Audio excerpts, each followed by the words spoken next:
Tadi dari Aceh hubungin minta ininya. Ya, alhamdulillah. Ya, alhamdulillah. Baik.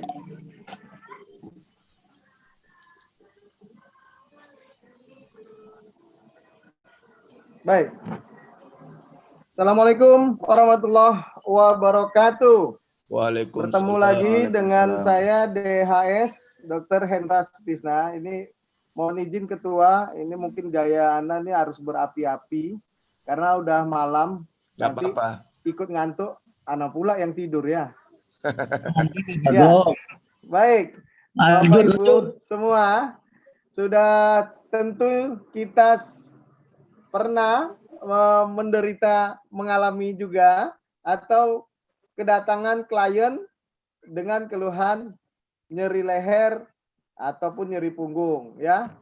Dan nyeri leher dan punggung ini ya, terutama punggung atas ya, kalau nyeri leher berkaitan langsung dengan punggung atas. Ya, kalau dibilang nyeri punggung bawah itu setelah ya bahu itu udah punggung bawah semua. Ya, ini suatu gangguan muskuloskeletal yang sering terjadi pada usia-usia dewasa ya. Ini keluhannya sering dialami penderita nyeri leher ini bahkan sampai 75,1% ya, angka yang sering dialami. Dan kejadiannya di Indonesia dalam 1 tahun terakhir mencapai 40%. Ya. Dan nyeri leher dan punggung ya, ini dapat menyebabkan keterbatasan fisik ya, keterbatasan aktivitas dalam kehidupan sehari-hari ya, bahkan berdampak sosial dan psikologi. Nah, bagaimana dengan punggung bawah atau dikenal low back pain? Kalau bahasa Indonesianya nyeri punggung bawah, NPB. Bahasa Surinamenya low back pain, begitu ya.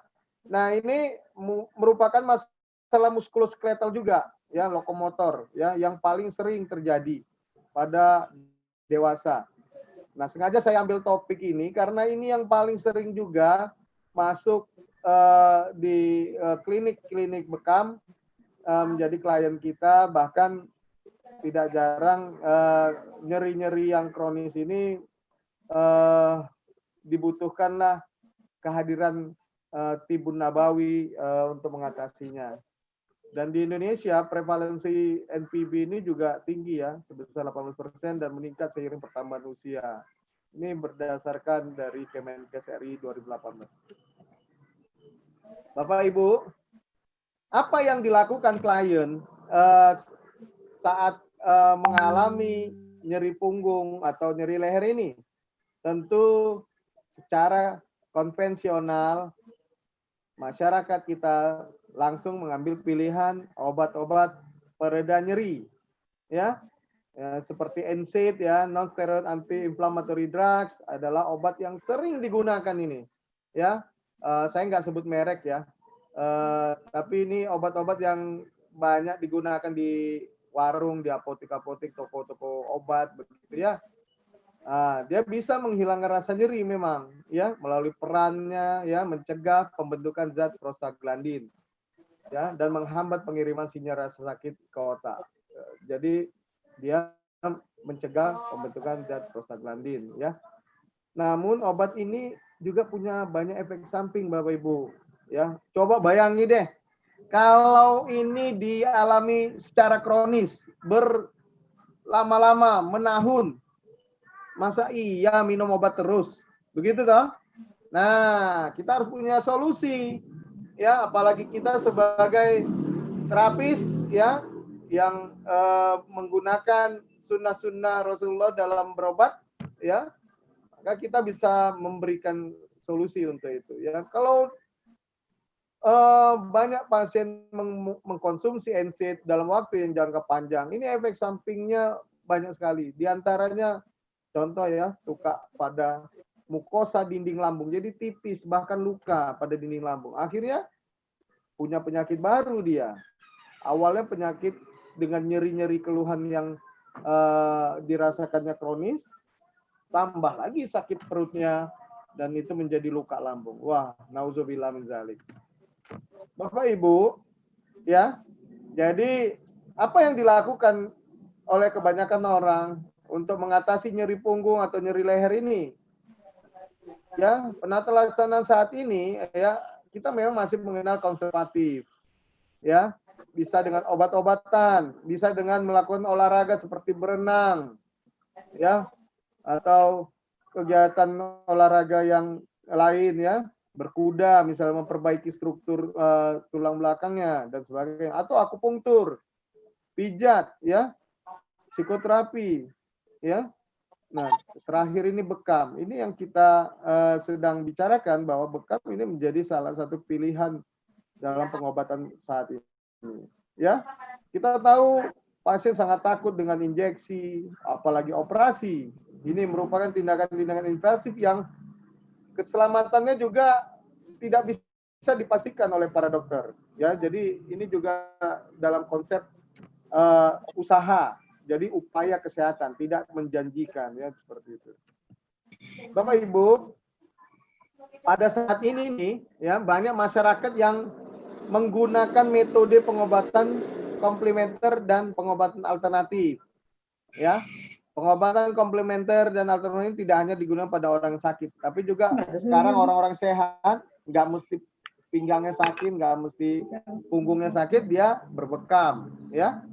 Dan salah satu pilihannya, ya, untuk meredakan rasa sakit, pain reduction-nya, yaitu dipilihlah terapi komplementer bekam yang dikenal dengan hijama.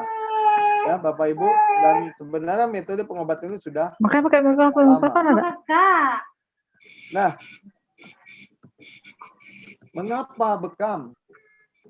Ya, itu dia pertanyaannya, bagaimana kita memberi keyakinan pada klien mengapa bekam yang menjadi pilihan untuk anti-inflamatori tadi atau anti nyeri tadi. Terapi bekam ini terapi yang akhir ini memang menjadi populer di masyarakat, Bapak Ibu, ya.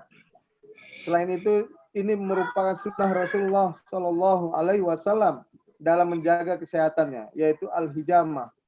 Manfaatnya besar sekali. Ya, baik sebagai langkah pencegahan, preventif, promotif, contoh pengeluaran hormon tertentu, ya, menghilangkan penyebab kausatifnya, ini kuratif, dan mendorong peningkatan sistem imun rehabilitatif. Ini sudah disampaikan pada karib 1 oleh guru kita, Dr. Kodri. Nah, banyak juga penelitian tentang bekam yang menyatakan bekam ini dapat menyembuhkan beberapa penyakit lain. Ya, ini dia. Banyak, ya, hanya saja belum banyak yang menelitinya. Bahwa bekam juga dipercaya memiliki manfaat untuk menurunkan nyeri. Banyak penelitian sebelumnya yang menyatakan bahwa bekam memiliki pengaruh dalam menurunkan nyeri. Nanti di belakang saya akan kasih beberapa riset-riset itu. Bapak Ibu, nah saat ini bekam bagaimana? Semakin hari terapi bekam semakin digandrungi. Ya, terapi bekam tidak hanya dilakukan oleh orang Indonesia, ya, bahkan di Cina, di Jepang ini sudah ada rumah sakit resmi yang melakukan bekam, ya, sebagai complementary terapi. Itu Pak Helan tuh kemarin kita bincang-bincang panjang di Langsa, ya. Ternyata di luar bahkan bekam ini sudah masuk dalam layanan di rumah sakit atau fasilitas kesehatan. Bahkan artis-artis Hollywood, atlet dunia, ya, ada yang namanya Benzema, ya, siapa lagi, ya. Ini semua mereka sudah menjalani bekam banyak, ya, renang nasional, ya, internasional dan sebagainya. Bahkan udah ada nih artis yang hijrah katanya, Bapak Ibu, ayo siapa tuh? Dipakainya namanya itu, ya, artis yang dulu hebat. Juga dia pemain bola, keren, ternama, kaya. Sekarang dia hijrah tuh ke bekam. Namanya David Beckham. Oh, itu David Beckham, ya. Ya, jangan tegang kali. Ya, Bapak Ibu, kita lanjut ya. David Beckham. Ya, anjuran berobat ini sudah diajarkan oleh Rasulullah SAW. Bahwa sesungguhnya Allah tidak menurunkan satu penyakit kecuali diturunkan pula obatnya. Ya, innallaha ta'ala anzala da'an, ya, wadda'i, ya, dan sesungguhnya Allah menurunkan penyakit dan obatnya dan menjadikan bagi setiap penyakit ada obatnya. Maka berobatlah kalian. Dan jangan kalian berobat dengan yang haram. Nah, Bapak Ibu, di sini sudah ada anjuran yang diajarkan oleh Rasulullah bahwa kita hendaknya menganjurkan orang lain untuk berobat. Termasuk klien kita yang ragu untuk berbekam, kita harus yakinkan mereka. Karena kadang-kadang belum sampai hidayah itu, maka kita sampaikan. Semoga melalui kita, dia mau berbekam dan sebagainya. Cara ya dari kajian hadis tentu ini kita tidak ragukan lagi bahwa bekam ini memiliki banyak keutamaan. Dan bahkan ya kita tahu banyak hadis yang menyatakan tentang bekam ini sendiri ya. Ada ratusan hadis yang memang menjelaskan tentang bekam. Jadi tak usah lagi diragukan ya. Kitab Sahih Bukhari ada 28 hadis. Di Sahih Muslim 14 hadis, Abu Daud 30 hadis. Semuanya. Bahkan ya ada yang kitab Imam Ahmad 142 hadis ya. Ini Masya Allah, jadi tidak diragukan lagi. Tinggal kita bisa menyampaikannya atau tidak. Nah, sekarang untuk konsep nyeri pada leher dan punggung. Secara definisi, ya bahwa nyeri leher ini merupakan sakit yang berasal dari daerah yang dibatasi garis nukhal. Ya, garis nukhal itu batas rambut itu, Bapak Ibu ya. Pada bagian atas dan dibatasi ke bawah itu oleh processus spinosus itu di bawah al-kahil ya. Nah, itu tonjolan tulang cervical 7, di bawahnya itu adalah tonjolan tulang torakal ya. Nah, sampai itulah batasnya kurang lebih. Jadi dia pundak itu masuk kategori nyeri leher ya. Nah, nyeri leher dan punggung atas dibilang ya. Tapi dianggap nyeri leher saja pun bisa. Jadi itu kaitan areanya. Dan nyeri punggung bawah, NPB tadi atau low back pain didefinisikan sebagai nyeri yang dirasakan pada daerah punggung ya. Tepatnya di antara batas bawah tulang iga dan lipatan gluteal sampai ke bokong ya. Jadi mulai dari ya di bawah belikat itu ke bawah sudah nyeri punggung bawah. Bagaimana mekanisme timbulnya nyeri pada leher dan punggung? Bapak Ibu, ini perlu kita pahami bersama patogenesis kejadian nyerinya. Awal nyeri punggung atau leher ini sebenarnya ya awalnya karena kontraksi otot-otot penyangga dari rangka tulang belakang. Bu, Bapak, tulang rangka kita itu tidak berdiri sendiri, tapi dia ada otot yang menyangganya. Ya, otot-otot paravertebral. Ya, itu lapisan paling dalam dan sampai keluarnya otot-otot yang kita kenal ada trapezius ya dan sebagainya. Mereka itu bekerja sama menjaga tulang punggung kita tetap tegak. Ya, Masya Allah ya. Begitu luar biasanya Allah menciptakan kita. Tulang punggung kita tuh kuat sekali, Pak. Makanya banyak orang yang ngangkat memikul bangunan atau memikul beras ya, semen dan sebagainya ya. Ini dijaga oleh otot-otot itu agar tulang belakangnya bisa balik lagi. Bayangkan kalau nggak ada otot-otot penyangga itu bisa ambruk badan itu. Ya, maka dengan kondisi keadaan yang terus-menerus dari pagi sampai sore, berhari-hari, inilah yang menjadikan potensi timbulnya nyeri karena kontraksi otot-otot penyangga itu yang terus-menerus mempertahankan posisi normalnya. Belum lagi kerja yang terlalu berat, ya asupan oksigen yang tidak seimbang, sehingga terjadilah namanya metabolisme anaerob. Jadi metabolismenya sudah kekurangan udara, oksigen, anaerob. Ya, maka apalagi kita pakai masker ya, semua belakangan yang di new normal, ini akan menimbulkan banyak asam laktat. Di mana? Di jaringan yang banyak bekerja, memetabolisme tubuh tadi. Misalnya dia banyak pakai otot berkontraksi, maka jaringan sekitar otot, jaringan interstisialnya ini banyak tertimbun asam laktat. Ini adalah sampah metabolis yang kita kaitkan dengan CPS. Apa tuh CPS? Causative Pathological Substance. Inilah substansi penyebab sakit yang menjadi target kita secara teori Taibah. Jadi otot-otot penyangga rangka tadi, ya, penyangga rangka belakang tadi mengalami spasme, akhirnya kram. Kenapa?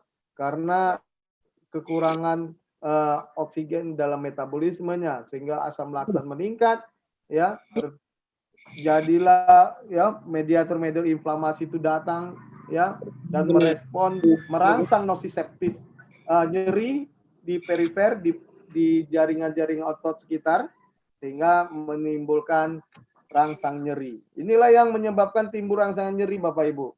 Luar biasa ya. Apa yang kita lakukan. Jadi kalau Bapak Ibu punya klien salah duduk, ya, miring gini, salah berhari-hari, berlama-lama, itu pinggangnya sakit juga, punggungnya sakit juga. Ya, jadi Bapak Ibu kalau memposisikan diri jangan posisi yang aneh-aneh, karena nanti sakit punggungnya, sakit lehernya. Begitu kita juga kalau banyak duduk, ya, bungkuk dengan posisi yang tidak bagus, itu mudah sekali timbul nyeri leher atau nyeri punggung. Nah, tuh, di situ apa yang tergambar?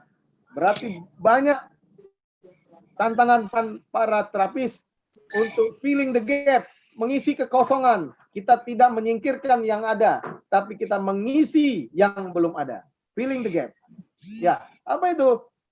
Memberi suasana baru, penawaran baru bahwa bekam hadir untuk mengatasi masalah kesehatan manusia secara umum, ya, tidak hanya muslim saja. Nah, klasifikasi berdasarkan durasi waktu nyeri itu. Ada yang akut, kurang dari 6 minggu. Ada yang akut, bahkan ada yang kronik. Contohnya apa, Dok? Bahkan bisa nyeri, ya, pada HNP, ya, hernia nukleopurposus, itu kejepit sarafnya, ya, yang sehingga nyeri sampai ke kaki dan sebagainya. Atau juga nyeri pada karsinoma, ya, pada keganasan, itu nyeri sekali Bapak Ibu, ya. Mudah-mudahan bekam bisa menjadi, ya, penawar dari rasa nyeri yang tak tertahankan itu. Bapak Ibu yang dirahmati Allah, sesungguhnya banyak klasifikasi nyeri leher dan punggung berdasarkan faktor penyebabnya. Ada karena mekanik tadi yang saya bilang, ya, bisa karena fraktur, ya, ada kelainan kongenital, kelainan bawaan dari lahir dan sebagainya. Neurogenik, inilah yang karena saraf kejepit tadi, ya, HNP, cedera saraf dan sebagainya, jatuh dari berkuda, ya, dan sebagainya. Ya, non mekanik, ada penyakit-penyakit neoplasia, infeksi dan sebagainya. Nyeri alih, misalnya nyeri di organ-organ, Bu, Bapak, ya, pankreatitis, ya, nefrolitis, ada batu di ginjalnya dan sebagainya. Ini nyeri punggung juga, nyeri pinggang, ya. Bahkan nyeri yang lainnya, ya, gangguan somatoform. Jadi nggak tahu nih, tiba-tiba rasa nyeri timbul aja tuh, ya. Kalau dikaitkan sama ruhanianya, mungkin karena faktor lain. Tapi kalau dokter bilangnya faktor idiopatik ini, ya, tiba-tiba nyeri aja di mana-mana. Bisa karena orang stres nih, mental atau psikisnya sedang tertekan, stres, maka bisa timbul rasa nyeri, gangguan somatoform tadi. Bapak Ibu, lantas bagaimana bekam menawarkan solusi yang bisa dijelaskan secara akademis? Ada banyak teoritis bekam sebagai pain reduction tadi, mengurangi rasa nyeri.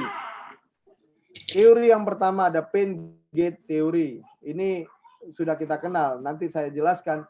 Ada DNIC teori dan reflex zone teori. Ketiganya ini merupakan teori yang menjelaskan bagaimana bekam dapat berpengaruh secara langsung untuk mengurangi rasa nyeri. Tentunya kita menggantikan obat-obat sintetik yang mungkin selama ini sering digunakan.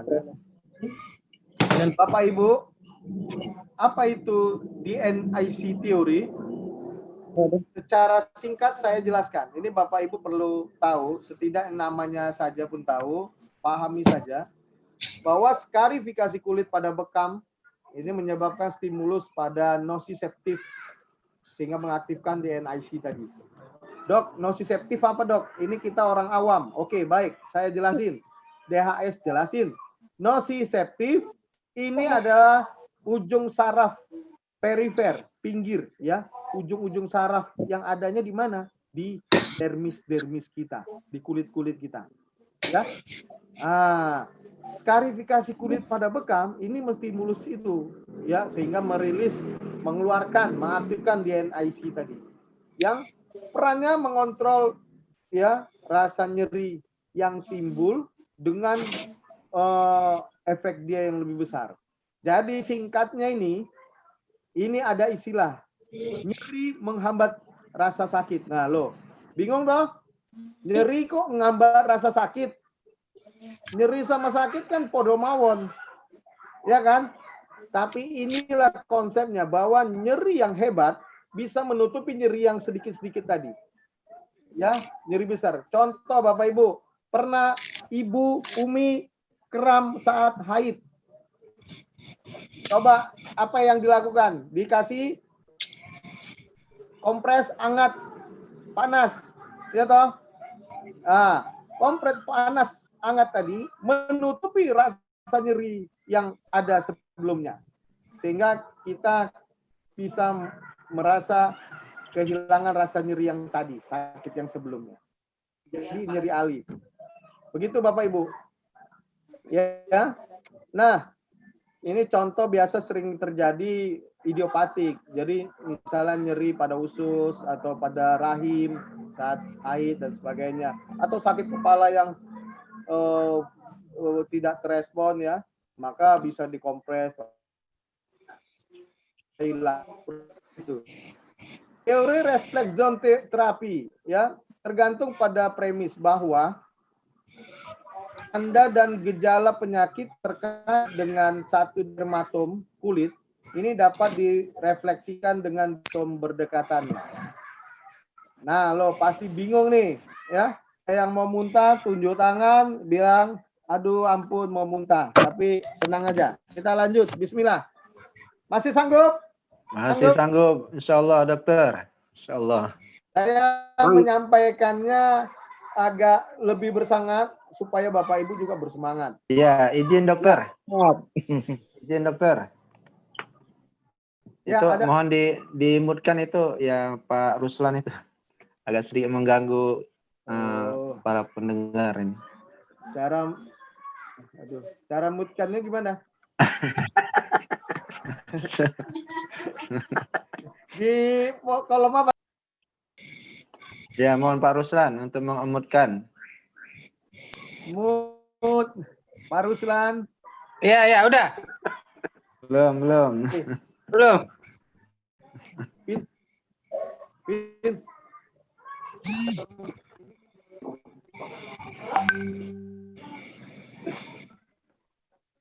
Pak Ruslan sebelah kiri itu ada gambar mic itu dipencet aja, Pak Ruslan.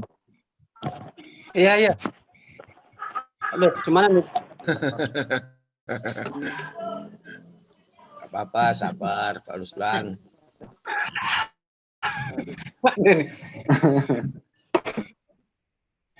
Ini. Ya.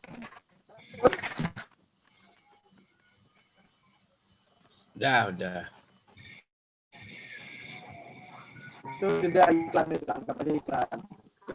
Kalau dari berapa kali kalau Medan ya. Ya Bapak Ibu, kita lanjut ya. Ya, dermatom kulit itu apa? Ini Bapak Ibu yang dirahmati Allah seluruh Indonesia, saya ingin mengenalkan nih. Dermatom kulit adalah area kulit yang dipersarapi terutama oleh satu saraf spinal. Saraf spinal apa tuh dok? Nanti ada gambarnya di belakang ini. Saraf spinal itu saraf yang keluar dari sumsum tulang itu loh Bu. Jadi kayak keroan itu, kanan kiri keluar gitu ya. Itu namanya saraf spinal. Nah, dia mempersempit kulit di area sekitarnya itu namanya dermatom. Nah, itu. Jadi saraf spinal kita, cervical yang di leher ada 8. Nah, 8 tuh. Yang di torakal ada 12. Di dada. Dan di lumbal pinggang, sekitar pinggang ada 5. Dan terakhir di sakrum, di dekat bokong, itu ada 5 saraf. Nah, masing-masing saraf ini menyampaikan rangsangannya dari kulit yang dipersarapinya ke otak. Begitu ya. Jadi kalau kita punya rasa nyeri di sekitar dermatom itu, dibekam di situ, dia akan memberi respon menghambat rasa nyeri dan sebagainya. Nanti saya kasih tahu ya. Nah, tapi ini dia. Bapak Ibu bisa lihat, ini garis-garis bukan peta geografi ya. Itu lihat itu, huruf C, C2, C3, C4, C5. Itu adalah area dermatom kulit, ya, cervical 5, cervical 4, cervical 3, itu leher, ya, pundak dan bahu, itu area dermatomnya. Lihat tuh belakangnya, lihat depannya. Paham ya Bapak Ibu ya? Begitu juga torakal 1, 2 dan sebagainya sampai L lumbal. Nah, jadi kalau ada orang yang sakit di lumbal, di betis, tinggal lihat aja nih, lihat dermatom kulitnya, ya. Dia akan kalau kita bekam di daerah dermatom ini, insya Allah dia memberikan efek sesuai teori yang akan kita jelaskan itu, ya. Teori pain gate teori dan sebagainya. Nah, teori reflex zone terapi ini dasarnya ini penempatannya. Jadi kita nggak sembarangan menempatkan kop bekam kita untuk kasus-kasus nyeri tertentu pada organ tertentu. Ya, nanti didalami lagi lebih dalam, ya. Nah, klinisnya ini banyak nih Bapak Ibu, sengaja saya tampilkan, bukan saya bacakan. Nanti Bapak Ibu bisa pelajari pelan-pelan, ya. Kalau daerah mana yang sakit, lihat L berapa, C berapa dan sebagainya, tinggal dilihat gambarnya. Ya, masuk kita ke pain gate theory. Pain gate theory inilah yang menjadi pokok bahasan kita salah satunya. Ini merupakan teori yang paling berpengaruh dalam pengurangan nyeri. Konsepnya gimana, dokter? Neuron, ya, konsepnya adalah ada sebuah neuron inhibitor sebutannya, saraf penghambat. Dia ialah yang berperan menutup gerbang presinaps, yaitu neuron proyeksi P. Ya, jadi ada di medula spinalis, di sumsum tulang, ya. Jadi kalau ada nyeri anggap sajalah nyerinya di tangan kita, ya. Itu kan dihantarkan ke sumsum tulang oleh jarak saraf itu, ya, sampai ke sumsum tulang, jumpanya neuron P dulu, saraf P. Ya. Nah, baru nanti dinaikkan ke otak. Jadi P itu dulu amplasnya, terminal sementara. Sehingga, ya, kalau ada hambatan di neuron P akan menghambat dari nosiseptor. Nosiseptor itu tempat kejadian perkara, Pak, ya. TKP.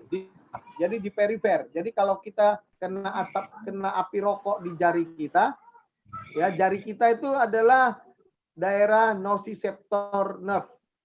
Oke, TKP-nya diantarkan ke sinyal neuron P, kemudian nanti dinaikkan ke otak. Tapi dengan bekam, ya, terjadi penghambatan di neuron P.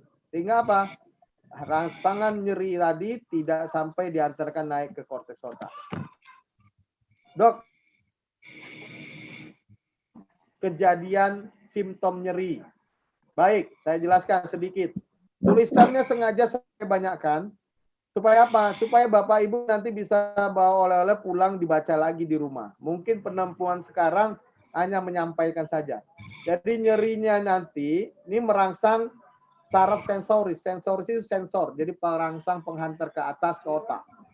Ya, jadi kalau ada rasa sakit dicubit atau kena api rokok, nosiseptor ini penerima saraf nyeri, ya. Ya, dia akan mengantarkannya ke otak untuk mencegah kerusakan jaringan. Jadi kita menarik tangan kita itu supaya menjauhi kerusakan tadi. Rangsang nyeri dapat dipicu oleh karena apa? Ini bisa karena penumpukan CPS. Siapa itu CPS? Salah satunya adalah peningkatan jumlah neurotransmitter substansi P yang menginduksi mediator inflamasi. Ya, bisa juga yang namanya gampangnya metabolisme, hasil metabolisme yaitu asam laktat. Ya, dia termasuk substansi P.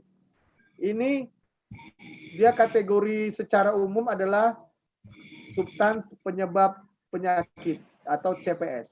Jadi kalau udah menumpuk asam laktat dan sebagainya, dia mendorong nerve dari nociceptif di kuil-kuilnya gitu, ayo nyeri begitu. Dirangsangnya, nah si nociceptor akan secara alami mengantarkan yang ngadu dia sampai ke otak. Tapi nggak sampai ke otak, udah di stop di nukleon P, neuron P tadi ya. Nah, disinilah kerja bekam dalam teori pain gate teori. Jadi pintu gerbangnya ditutup, tiada maaf bagimu. Nggak sampai laporannya ke atas. Ya, begitu Bapak Ibu. Ini dia penjelasannya. Dari gambar ini saya ambil dari buku Wadah Umar. Semoga Allah memberkahi apa yang beliau tuliskan. Jadi kalau ada rangsang nyeri di ujung nociceptif ini, maka normalnya akan diantarkan ke neuron P dulu di terminal sementara di medula spinalis atau sumsum tulang. Nanti baru dinaikkan ke otak melalui talamus dan lanjut ke korteks, ya, korteks yang sensoris, ya, posentral. Nah, itu dia. Nanti dibalikkan responnya ke tubuh untuk menghindar. Begitulah kurang lebih terjadinya antara nyeri dan reaksinya. Beberapa bukti ilmiah bekam ya, sebagai Afwan diterjemahkan itu bahasa-bahasa ilmiah, Dok. Iya, nanti diterjemahkan dalam tanya jawab. Ini saya mengejar materi dulu ya. Nah, penelitian banyak sudah. Ini Bapak Ibu bisa baca pelan. Saya takut nggak cukup waktu. Tapi kalau ada waktu saya akan ulas lagi ke belakang. Ini saya lewatkan, sengaja saya sampaikan untuk meyakinkan Bapak Ibu. Begitu banyak hasil riset-riset di seluruh dunia tentang bekam dan efeknya. Ya, yang saya tampilkan hanya efek terhadap nyeri, belum efek yang lain-lain. Jadi Masya Allah, begitu banyak manfaat bekam ini. Nah, Bapak Ibu, bekam yang kita kenal ya sebagai pengobatan tradisional komplementer secara umum itu dibagi bekam kering, bekam basah. Dry cupping, wet cupping. Ada dua metode yang terkenal saat ini, yaitu metode TCM, traditional Chinese medicine, ya, dia modelnya cupping puncturing, ya, CP. Jadi dia nggak ada kop sebelumnya, dia langsung aja dia di punkturnya itu, langsung dilukai, skarifikasi langsung di cupping. Ya, beda sama tibun nabawi. Jadi model bekam tibun nabawi al-hijama adalah di cupping dulu, ya, bekam kering, kemudian dilepas sebentar baru dipunkturing atau di skarifikasi, di sayat, di sartoh, kemudian baru di cupping lagi agar keluar darahnya. Jadi ada dua model ya, TCM dan tibun nabawi. Ya, kita menggunakan metode cupping, puncturing cupping. Bedanya apa? Banyak. Ternyata dari situ saja sudah membedakan hasil akhirnya. Bahwa cupping pertama ini juga punya peran yang maksimal ya, dengan menimbulkan ruang hampa. Ya, mekanisme bekam akan menciptakan ruang hampa sekitar daerah bekam sehingga menarik cairan interstisial CPS yang terlarut di jaringan kulit di daerah target bekam. Ini berlaku hukum Boyle. Jadi begitu tarikan itu terjadi kekosongan ruang hampa itu, jadi tersedot cairan CPS ataupun substansi P yang tadi penyebab rangsang nyeri tadi itu semua ke daerah yang mau kita bekam gitu, sehingga bisa menyebabkan kulit memerah, ekomosi dan sebagainya. Ini tergantung viskoelastisitas kulit. Viskoelastisitas kulit ini adalah elastisitas dan kekuatan kulit. Siapa yang menjaganya? Yaitu elastin ya dan kolagen. Jadi kalau orang semakin tua, 70-an, ini viskoelastisitasnya udah rendah, jangan dibekam kuat-kuat kali. Ya. bonyok kulitnya, gitu ya. Ya Bapak Ibu, puncturing dan cupping menyebabkan skarifikasi kulit, kemudian mengakibatkan pembuluh darah kapiler pecah dan sebagainya sehingga keluarlah. Ini seperti teori Taibah. Nanti kita jelaskan. Nah, saya ingin menambahkan nih, kebetulan Bapak Ibu seluruh Indonesia mendengarnya. Mana metode bekam terbaik? Saya bisa katakan belajar dari beberapa sumber. Pertama, sesuai sunnah Rasulullah Shallallahu Alaihi Wasallam, itu dalil yang awal. Syartoh til mihjam, sayatan kulit, sayatan, skarifikasi kulit itu, ya, syartoh, ya. Jadi beda dengan puncturing itu lebih kerat ke TCM-nya, ya. Syartoh sayatan itu, kenapa? Secara medis saya jelaskan. Ya, harus sayatan superficial dengan kedalaman sekitar 0,1 sampai 0,2 mm. Panjangnya sekitar 0,5 sampai 2 mm. Ini bisa membuka barrier kulit agak lebar. Ya, bukan sekedar tusukan kulit. Nah, inilah yang menyebabkan sesungguhnya gradien yang sudah terkumpul tadi, begitu ditarik lagi, pengeluarannya lebih banyak, lebih cukup, lebih maksimal, bukan karena kita mencari banyak darah. Justru sebenarnya sayatannya sebenarnya superficial, tidak dalam. Nah, tapi bentuk luka sayat dengan punktur, dengan tusuk itu sangat jauh berbeda, ya, dengan ekskresi kulitnya. Ini sesuai teori Taibah. Jadi dia lebih maksimal, ya. Landasan pertama kita karena sunnah Rasulullah, hadis, dan landasan kedua dari kajian ilmu saintisnya. Gitu Bapak Ibu. Jadi kalau memang yang sudah mahir syartoh, Masya Allah. Ya, tapi kalau yang belum, silakan mulai belajar syartoh juga. Ya, kalau belum berani ya monggo pelan-pelan, mudah-mudahan berniat berazam, nanti lama-lama syartoh. Nah, mekanisme kerja pain reduction effect dari bekam ditinjau dari teori PGT dan RGT. Ini Bapak Ibu, inilah dia pamungkas dari presentasi saya, bahwa bagaimana efek bekam mereduksi nyeri. Pertama dari teori PGT dan RGT tadi Bapak Ibu. Ini bacaannya bahwa dengan skarifikasi kulit tadi akan mengaktifkan nociceptive saraf besar, reseptor normal, sehingga mengakibatkan aktivasi neuron inhibitor tadi. Neuron inhibitor tadi yang menyetop rangsang nyeri saraf kecil, itulah rasa nyeri-nyeri tadi yang disampaikan ke otak kan, kayak ibarat kita sakit gigi kan sakitnya nggak ketulungan ya misalnya ya, tapi nah, itu juga diantarkan ke situ, sama seperti itu. Sakit punggung, sakit pinggang, sakit leher gitu juga diantarkannya. Nah, dengan bekam skarifikasi kulit tadi merangsang reseptor normal atau saraf yang lebih besar, sehingga itu yang merangsang aktivitas neuron inhibitor, terakhir menutup gerbang di neuron P tadi, di medula spinalis, sehingga tidak jadi sampai ke otak. Begitu dia Bapak Ibu. Ya. Nah, syaratnya apa? Maka ini harus ada syaratnya tekanan cedera yang agak besar. Maksudnya begini, tekanannya tadi, ya, saya baca di buku Wada Umar ya.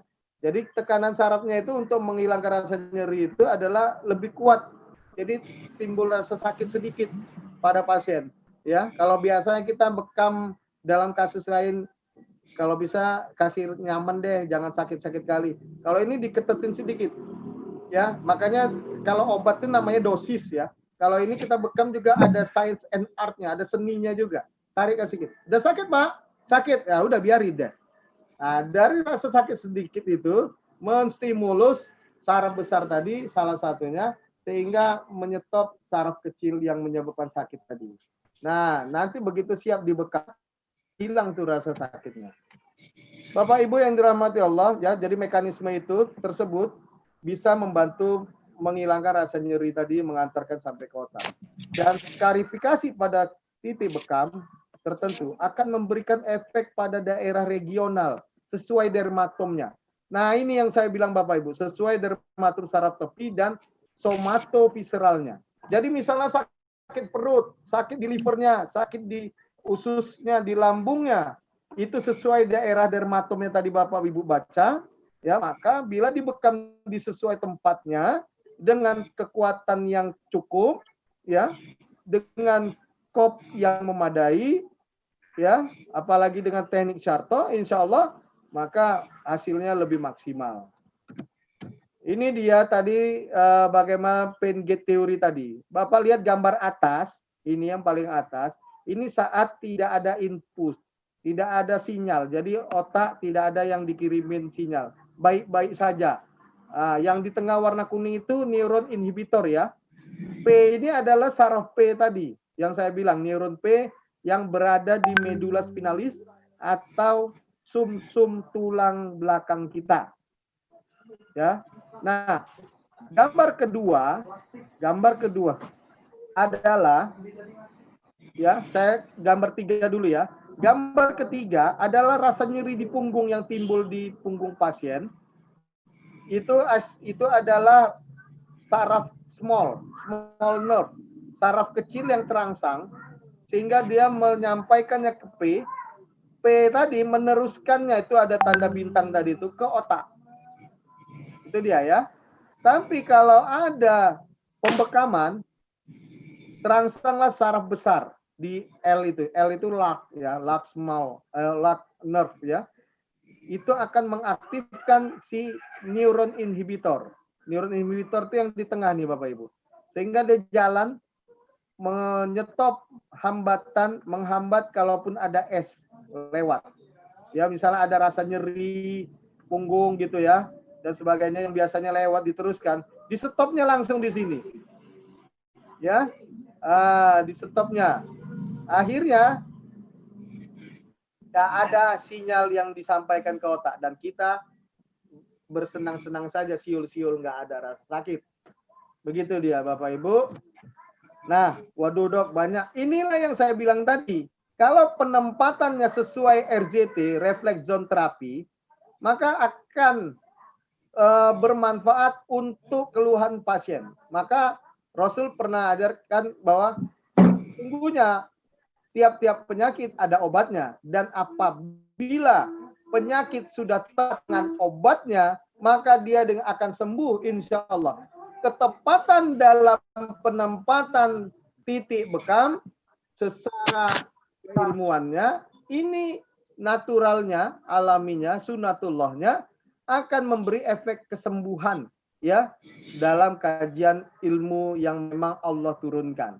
Nah, tinggal lagi di ujungnya ada kata-kata insya Allah jika diizinkan Allah. Karena maritu fahuwa yasmin, sesungguhnya apabila sakit maka Allah yang menyembuhkan itu. Maka sisi ruhaniyahnya juga jangan dilupakan untuk meminta kesembuhan dari Allah dengan ikhtiar yang sudah kita lakukan. Jadi kalau tepat, misalnya ada orang sakit nih lambungnya, tuh titiknya tuh di sekitar torakal 6, 7, 8, 9 itu bisa dibekam di daerah situ, ya, insya Allah. Ya, ini bisa mengurangi respon nyeri yang dialaminya. Nah, contoh lain, misalnya nyeri leher di sekitar leher dan bahu, maka di dermatom itu bisa kita lakukan pembekaman. Begitu Bapak Ibu. Ya. Nah, kemudian mekanisme lagi itu teori Taibah. Secara teori Taibah, mungkin Bapak Ibu bisa lihat YouTube saya, DHS. Atau juga bisa lihat baca buku ya, bahwa causative pathological substance atau substansi penyebab penyakit itu banyak, bisa toksin, bisa radikal bebas, bisa hasil sampah metabolisme, contohnya asam laktat dalam hal ini itu terbuang, tersedot ya, terfiltrasi dengan proses bekam tadi ya, sehingga mengurangi jumlahnya di dalam cairan limf kita, di dalam ruang interstisial jaringan tubuh. Ya, sehingga dengan kurangnya kadar laktat tadi bahkan habis begitu, maka tidak ada yang merespon nyeri, tidak ada yang memberikan stimulus nyeri pada ujung nociceptif tadi. Tahu Bapak Ibu bahwa penyebab rasa nyeri itu timbul karena asam laktat itu menggeliti ujung saraf nyeri kita, merangsang, begitu. Nah, ini dibuang dengan teori Taibah. Masya Allah. Amazing bekam. Dibuang. Hilang penyebabnya, kausatifnya. Yang teori pain gate teori tadi, yang sudah lolos memberikan stimulus pada nociceptif, di-stop. Ya, di-stop hantarannya ke otak. Ini luar biasa. Ya, amazing bekam. Cara kerjanya cukup kompleks. Ya, seperti bagaimana pihak keamanan menyetop penyebaran terorisme atau penyebaran narkoba dan sebagainya. Dari segala penjuru, bekam memiliki peran dalam menghambat rasa nyeri tadi.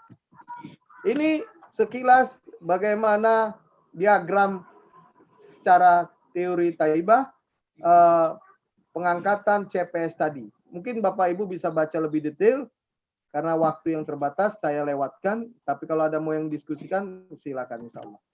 Mekanisme berikutnya adalah bagaimana bekam sebagai ditinjau dari neuroendokrin, bahwa dengan bekam dapat meningkatkan aliran darah subkutan untuk menstimulus saraf-saraf otonom. Jadi luka tadi, skarifikasi kulit tadi, ini menyebabkan reaksi otonom hormonal yang sering dihubungkan dengan eferen simpatis dan parasimpatis ke refleks somatovisceral. Ingat Bapak Ibu, somatovisceral itu badan dan organ dalam tubuh kita ya.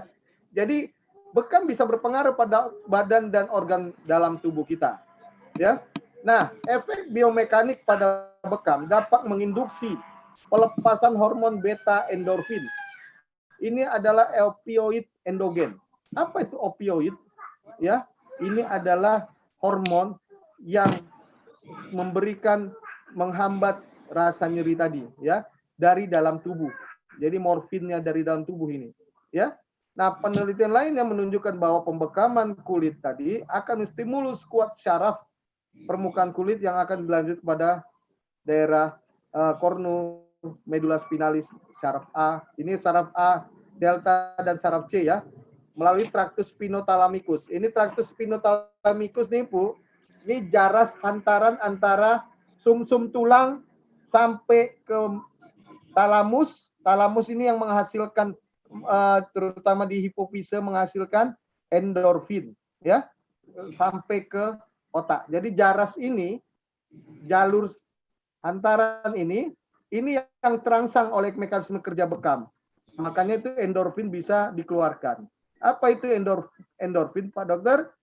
Bahan serupa opium dari dalam tubuh yang berperan dalam inaktivasi jaras nyeri. Jadi dia membuat jaras nyeri tidak bekerja dengan menimbulkan hambatan prasinap maupun pascasinap. Jadi hubungan antara saraf neuron ke saraf berikutnya di stop hambarannya. Wah, luar biasa. Jadi hilang rasa nyeri. Baik tipe C maupun tipe A. Tipe C rasa nyeri, tipe A rasa panas, terbakar, rasa tumpul, itu dia. Jadi hilang rasa itu dengan keluarnya endorfin. Apa yang dilakukan bekam? Ditinjau dari nitrit oxide teori bahwa skarifikasi kulit tadi merangsang sekresi nitrit oxide. Ya, nitrit oxide ini adalah sejenis zat yang dihasilkan oleh endotel pembuluh darah yang cedera tadi Bapak Ibu. Ya, sehingga dia merangsang pelebaran pembuluh darah. Apa akhirnya? Penurunan resistensi vaskular. Jadi tahanan pembuluh darah menurun. Nitrit oxide ini menstimulus pembuluh darah melebar sehingga apa? Aliran darah juga meningkat ke daerah yang meradang tadi, ya. Penumbuhan ya, proliferasi dan diferensiasi sel, pertumbuhan pembuluh darah baru, angiogenesis. Ini biasanya pada penyakit luka gangren yang pembuluh darahnya udah rusak-rusak. Nah, dibekam tuh bagus untuk merangsang angiogenesis pembuluh darah baru di sekitar luka sehingga kesembuhan lebih cepat. Sehingga kondisi tersebut ikut membantu perbaikan jaringan. Misalnya otot-otot itu udah rusak sel-sel ototnya. Nah, dengan aliran darah yang makin meningkat, ya dibantu fase relaksasi juga, maka ini akan meningkatkan pemulihan sel-sel otot pada nyeri punggung, nyeri leher yang mengalami fatigue. Ya mungkin kan fatigue dia ngangkat beban, seorang tukang buruh bangunan, buruh ukuli angkat di pelabuhan. Ini kan nyeri ototnya karena mempertahankan tulang punggungnya dan sebagainya. Bapak Ibu, ini akhir dari semuanya. Adalah titik bekam yang bisa saya rekomendasikan pada nyeri leher dan punggung atas adalah titik ahdain, al-katifain, dan al-kahil.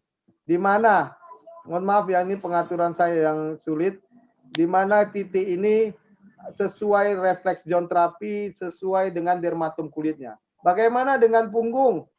Punggung tadi di titik ya Az-Zahrul A'la, As-Wasati, dan Qatanul Alawi serta Sufla ini berpengaruh secara ya dermatom kulit di torakal dan juga lumbal. Tergantung daerah mana yang nyeri. Ya, kalau nyerinya sepanjang itu bisa semuanya. Tapi nyerinya kalau terlokalisir sedikit ya seperlunya saja. Atau kalau terlalu banyak bisa ditambah beberapa titik yang lain, asalkan pasiennya dalam kondisi yang prima, cukup daya, cukup energi. Demikian dari saya. Hidayah. Assalamualaikum warahmatullahi wabarakatuh. Waalaikumsalam warahmatullahi wabarakatuh. Ya, alhamdulillah, jazakallahu khairan kepada Dr. Hendra Sutisna yang telah memberikan materi yang sangat luar biasa. Ya, alhamdulillah, walaupun terkadang ya terkhusus kita yang non medis ya agak sedikit bingung mendengarkan bahasa-bahasanya. Alhamdulillah bisa kita cerna dan bisa kita pahami insya Allah. Selanjutnya Bapak dan Ibu yang kami muliakan, para peserta karib ketiga ini, jika ada yang ingin bertanya bisa langsung menyampaikan pertanyaan, dan alhamdulillah sudah sampai kepada kita 3 pertanyaan.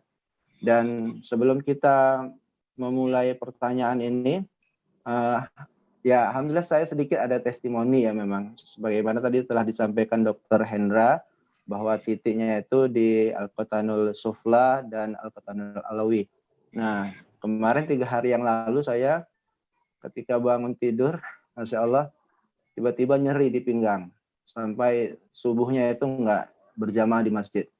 Jadi setelah sholat subuh, alhamdulillah saya minta dibekam sama istri di titik Al-Qatanul Alawi dan Sufla. Alhamdulillah setelah dibekam nyerinya hilang. Alhamdulillah. Nah, jadi terbukti ya bahwa memang pengobatan Nabi ini memang betul luar biasa, sangat manfaat bagi kita semua. Baik, jika ada yang ingin bertanya langsung, kami persilakan. Kalau tidak ada, kalau nggak ada biar kita pulang. Nah, Assalamualaikum Dr. Hendra. Waalaikumsalam. Waalaikumsalam. Afan, Ana Firman Nedi dari Batam. Ya, alhamdulillah. Barakallah. Ustaz Hendra, Afan ingin bertanya mengenai titik saraf yang ke organ. Apa yang Antum sampaikan tadi di titik lambung misalkan, kalau kita ambil titik bekamnya tepat pada tulang belakang, apakah ini ada berefek kepada efek negatif pada si klien kita? Terima kasih, Dok. Assalamualaikum warahmatullahi wabarakatuh. Waalaikumsalam warahmatullahi wabarakatuh. Ya, langsung aja dokter. Tadi kurang jelas tadi pas di penyampaian di anak tidak jelas pertanyaan. Bisa dibantu Pak Solihin? Apa tadi ya? Oh ya, ya bisa diulangi Pak pertanyaannya tadi. Sinyalnya tadi baik, Pak. Dr. Hendra. Ya, Pak Firman.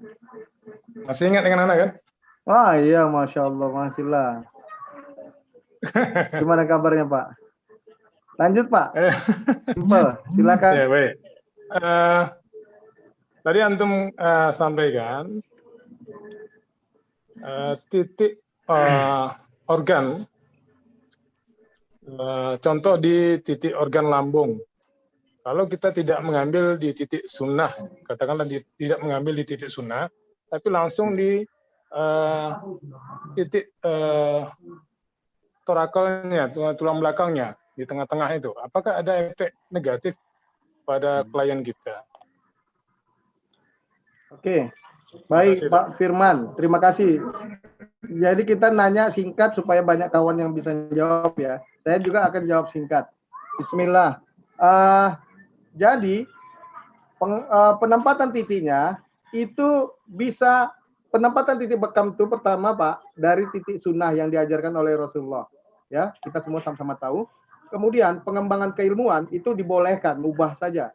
Jadi boleh titik akupunktur, ya, atau titik yang dikembangkan karena pengalaman empiris dari para pakar bekam itu sendiri yang sudah diakui masyhur, ya, atau dari kajian ilmu anatomisnya, science, ya, karena itu ilmu ada keilmuannya, ada dasarnya, maka itu dibolehkan menempatkan titik tadi Pak.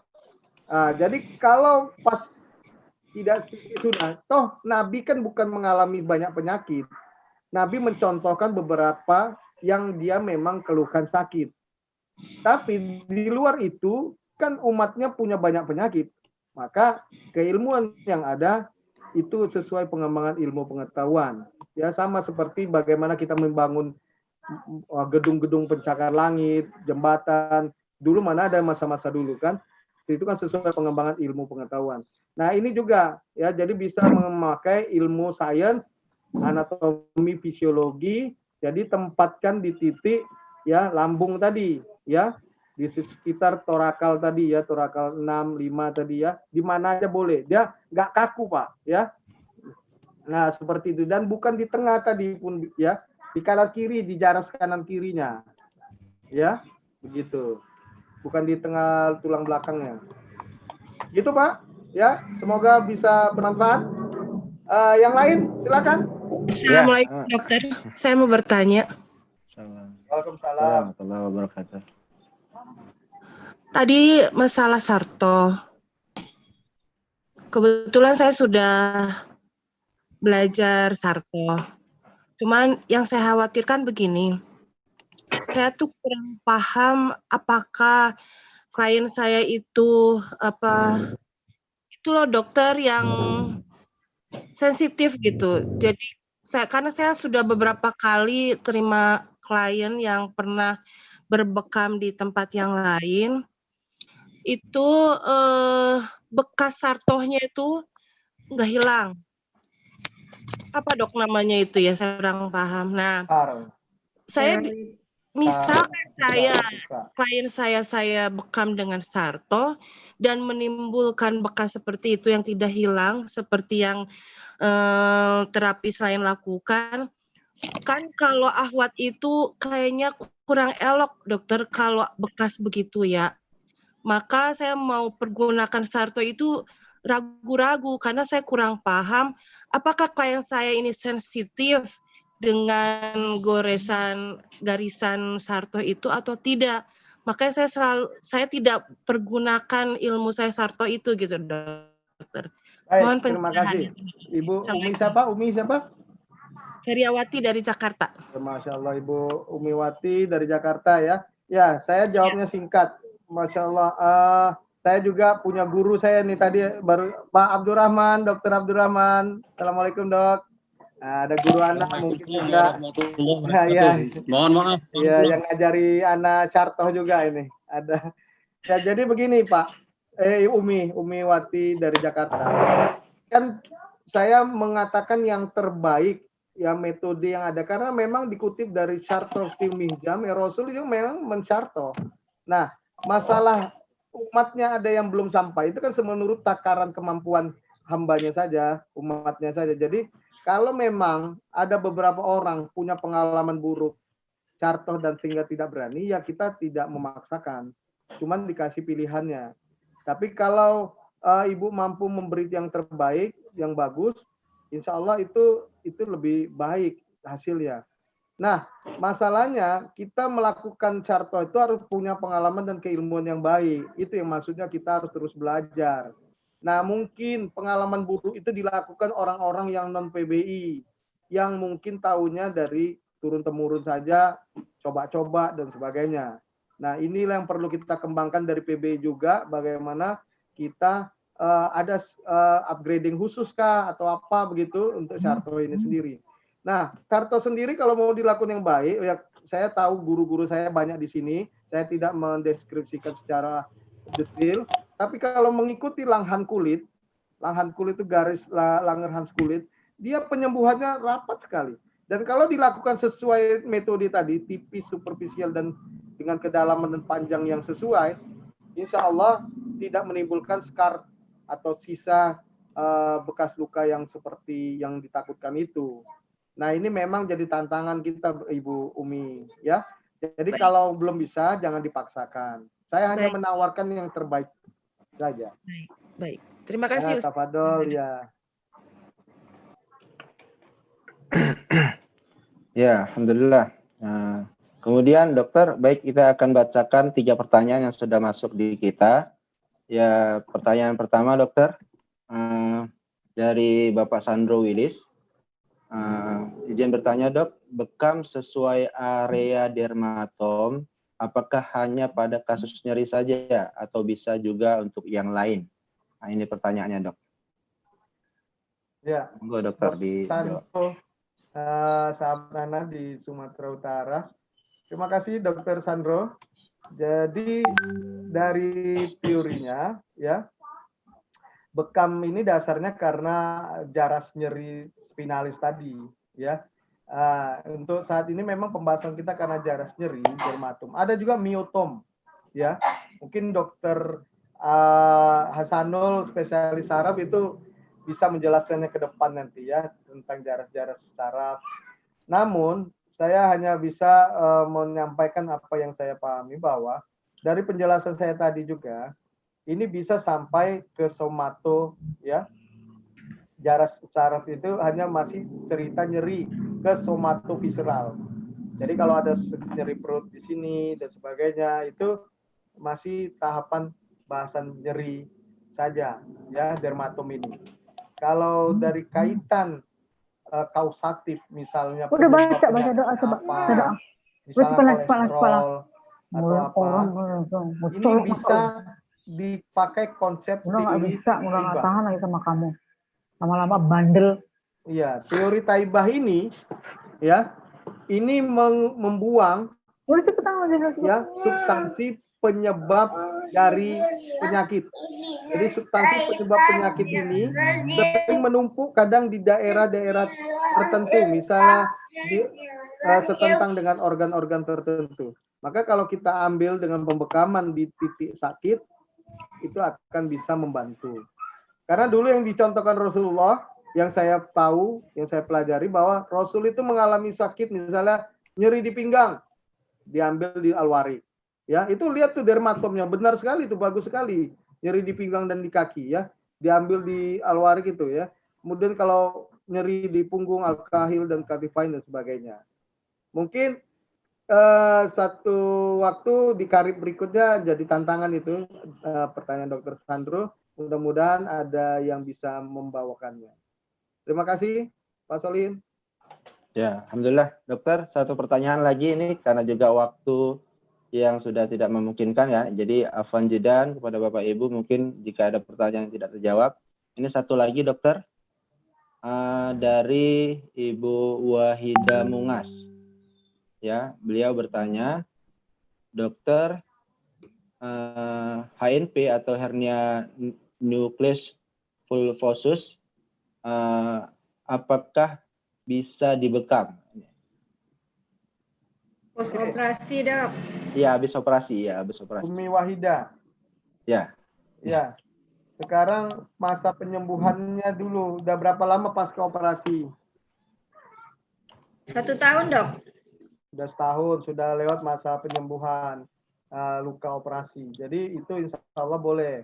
Justru bagus untuk menjaga ya rasa rangsangan nyeri tadi ya. Dengan kondisi tadi ya nyeri punggung bawah itu bisa banyak oleh karena HNP dan sebagainya. Nyerinya itu bisa timbul kronis Bu, berlama-lama, nggak mungkin ibu makan obat terus-terusan. Ya, benar.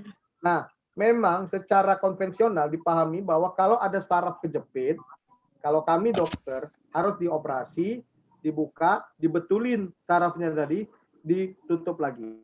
Itu kan teorinya secara sains. Tapi kalau metode lain kan bisa dikombinasi. Ada kiroprakti, ada Yumeho, ada macam-macam dan sebagainya, ada PAS dan sebagainya. Ini bisa ditempuh tergantung keyakinan Bapak Ibu sekalian. Nah, hanya saja bekam dalam hal ini mengurangi stimulus nyeri yang ditimbulkan oleh HNP tadi, begitu. Bukan memperbaiki kondisi kejepit sarafnya. Iya. Itu yang Anda pahami ya, kalau dari teori-teori yang ada ya. Jadi tidak juga saya mengatakan berlebihan bekam ini ngangkat tumor dan sebagainya, bukan itu juga. Tapi pengobatan di dunia ini diciptakan Allah tuh banyak ragam, mungkin bisa dikombinasikan. Itu aja, tapi bisa membantu untuk mengatasi kontrol nyeri pada HNP. Itu ya Umi. Terima kasih Dok. Kapap itu nanti 2 hari 3 hari. Ya, baik. Jazakallah khair, kasihan atas Dr. Hendra yang telah memberikan ilmunya yang sangat luar biasa ya. Mudah-mudahan bisa menambahkan khazanah keilmuan kita. Baik Bapak Ibu. Setengah 12. Selanjutnya mungkin ada tambahan dari Dr. Qadri selaku Ketua Pemda Sumut. Orang mau ini pasti kata sambutan aja. Coba deh. Tambahan aja. Ya. Tafadhol, Dokter. Ya, terima kasih ya kepada Adinda Dr. Hendra sudah membuka wawasan kita tentang bagaimana penjalaran daripada impuls nyeri mulai dari perifer, mulai dari organ terluar sampai akhirnya diartikan oleh otak dan dikembalikan ke organ tersebut ya.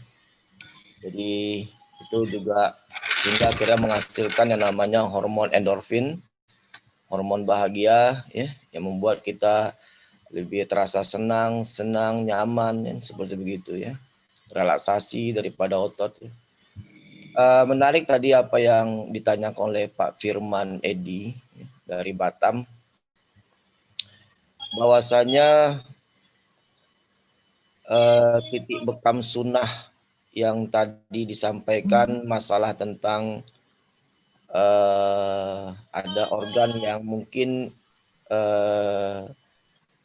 ya istilah itu di bawah daripada, di sebalik daripada titik bekam sunnah itu ya. Misalnya ada permasalahan tentang lambung ya. Jadi dikaitkan lagi dengan dermatom itu, kalau Anda berpikir ya titik bekamnya bisa di 5 titik ya, yaitu di Al-Kahail ya, kemudian di Az-Zahrul Wasati ya, dan juga di Al-Khatanul Alawi ya. Jadi seperti itu. Jadi kalau permasalahan itu ya di 5 titik bekam ya. Kalau di Az-Zahrul Wasati itu kan di atas daripada Al-Khatanul Alawi. Mendapat Al-Khatanul Alawi itu di antara kita tentukan dulu titiknya itu L1 dan L2, lumbal 1, lumbal 2, nanti kira-kira di samping kiri kanannya itu disitulah kita letakkan daripada kok bekam tersebut ya. Nah, belakangnya di sebaliknya daripada titik atau area itu adalah organ-organ itu. Nah, tadi Dr. Hendra pun sudah terangkan hasil daripada transmisi saraf itu adalah hormon endorfin ya. Penjalarannya adalah mulai dari transmisi, kemudian transmisi, modulasi, dan persepsi ya. Hasilnya adalah endorfin. Endorfin itulah yang menyebabkan penguatan daripada saraf itu sendiri, ya kan, sehingga organ yang bersarafinya itu menjadi lebih berfungsi lebih baik dan relaksasi daripada pembuluh darah juga akan terjadi akibat daripada hormon endorfin tersebut, sehingga yang dihantarkan ke organ tersebut dan nutrisi yang dihantarkannya ke jaringan organ itu bisa menjadi lebih kuat ya gitu. Jadi kalau untuk penyakit daripada lambungnya itu ya alkahail, kita ketahui 70 daripada penyakit, kemudian kalau lambung ya az-zahrul wasati dan al-khatanul alawi. Kalau menurut Anda seperti begitu. Ya kan itu. Mungkin itu tambahannya. Masalah besar kopnya itu kalau Anda memilihnya yang besar ya. Kalau yang besar itu kan ubahnya lebih besar yang terjadi, kemudian walaupun tekanannya agak kecil tapi darah yang dikeluarkannya itu juga lebih cukup banyak, nah, seperti itu. Ya, alhamdulillah. Jazakallah khair kepada Dr. Fadri telah memberikan tambahan. Kembali kami ingatkan kepada Bapak Ibu yang ingin bertanya seputar materi ini bisa langsung ke Dr. Hendra juga atau mengikuti channel YouTube beliau yaitu Dr. Hendra Sutrisna. Insya Allah beliau selalu menge-share ilmu-ilmu yang sangat luar biasa di akun YouTube beliau. Baik, sebelum kita tutup, Pak Solihin, ya. ini Anda rasa ini kan forum kita diskusi ya, mungkin sama ya dengan Dr. Hendra juga, dengan yang lainnya juga. Karena pikir ada beberapa pertanyaan yang ada di chat yang masuk, ya kan, itu menarik, ada tentang hemodialisa ya, kemudian tadi apa lagi tuh, ya hemodialisa ya, mungkin bisa dibahas gitu. Kita bahas ya. Ya, masih ada waktu ini dokter. Ya nggak apa-apa ya Dinda, Dr. Hendra ya. Ya dok. Ya, baik. Ini ada pertanyaan lagi. Oke dokter, kita bacakan pertanyaannya.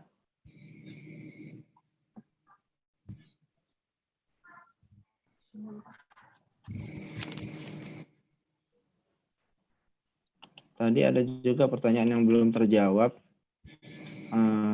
Pertama dulu lah dok ya, ini satu pertanyaan dulu. Yaitu tentang kasus hemodialisis dokter. Ini apakah bisa dibekam? Ini pertanyaan tadi tidak ada namanya. Jadi pertanyaannya adalah kasus hemodialisis apakah bisa dibekam dokter? Ya, tafadhol dok. Ya mungkin dari pertanyaan ini ya Bismillah, guru Anda ini Pak Abdurrahman bisa mungkin Anda persilahkan dulu Pak Abdurrahman, Dr. Abdurrahman, atau ya termasuk orang yang berpengalaman di PB Sumut. Mungkin ada tambahan dari dokter dulu dok. Ini guru Anda nih Bapak Ibu sekalian, Masya Allah, semoga Allah memberkahinya selalu dengan Assalamualaikum warahmatullahi wabarakatuh. Waalaikumsalam. Waalaikumsalam warahmatullahi wabarakatuh. Alhamdulillah. Pertama Ana mohon maaf karena baru pulang. Jadi baru bergabung. Tapi alhamdulillah sempat mengikuti sebentar tadi. Alhamdulillah sangat menarik sekali. Baiklah. Ini sebelum Ana menjawab masalah kasus hemodialisis, itu ada yang menarik dari Bu Umi Jakarta tadi, masalah sartoh ya. Jadi pesan Ana, kalau saya melihat Bu Umi Jakarta sudah jago sartoh, tapi masih ragu-ragu karena takut nanti ada timbul sebuah bekas atau tidak nyaman pada pasien, ya, karena ada skar setelah beberapa lama setelah dibekam secara sartoh. Jadi pesan Ana, terutama sekali kepada kita semua, ya, lakukanlah bekam senyaman mungkin. Lakukanlah bekam senyaman mungkin. Kalau memang walaupun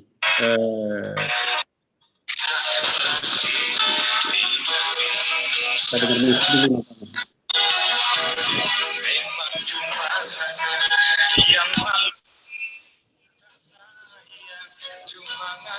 Misalnya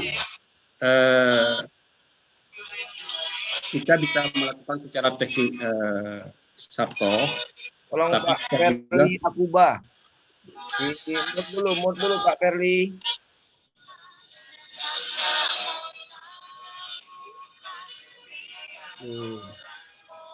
Mungkin ada Dokter Angga bisa mute-kan ya. coba ditertibkan dulu sebentar karena majelis ilmu ini sangat penting sekali. Jangan ada gangguan-gangguan. Mohon perhatian kita semua. Jadi Ana lanjutkan. Mari kita melakukan bekam, apalagi melayani klien-klien kita, pasien-pasien kita, ya. Terutama sekali adalah kenyamanan yang dirasakan oleh pasien dan kenyamanan bagi kita sebagai pembekam itu sangat penting sekali. Kalau dirasakan secara Sartof kurang nyaman dan masih ragu-ragu, tinggalkan itu. Ya, lakukan yang lebih mudah, yang lebih gampang, dan yang lebih nyaman bagi kita. Itu sangat penting sekali. Nah, tapi kalau kita yakin dan kita merasa bahwa yang terbaik dengan Sartof dan kita secara teknik kita sudah belajar, maka Ana menganjurkan lakukanlah secara Sartof. Ya. Itu sangat bagus. Ya. Ana sekeluarga, ya, baik istri maupun anak-anak Ana semua, itu sejak 12 tahun yang lalu sampai detik ini itu rutin tiap bulan bekam. Dan senantiasa Ana memakai Sartof kepada keluarga. Ya. Tidak pernah memakai dengan jarum. Dan hasilnya luar biasa sekali, sangat bagus. Ya. Malah Ana sendiri yang setiap bulan bekam, malah kadang-kadang berbekam 2 minggu sekali, itu tidak tahu di Medan ini di mana yang bisa melakukan Sartof untuk Ana sendiri. Jadi akhirnya Ana dilakukan oleh Ana sendiri, itu dengan cara pakai Lancet.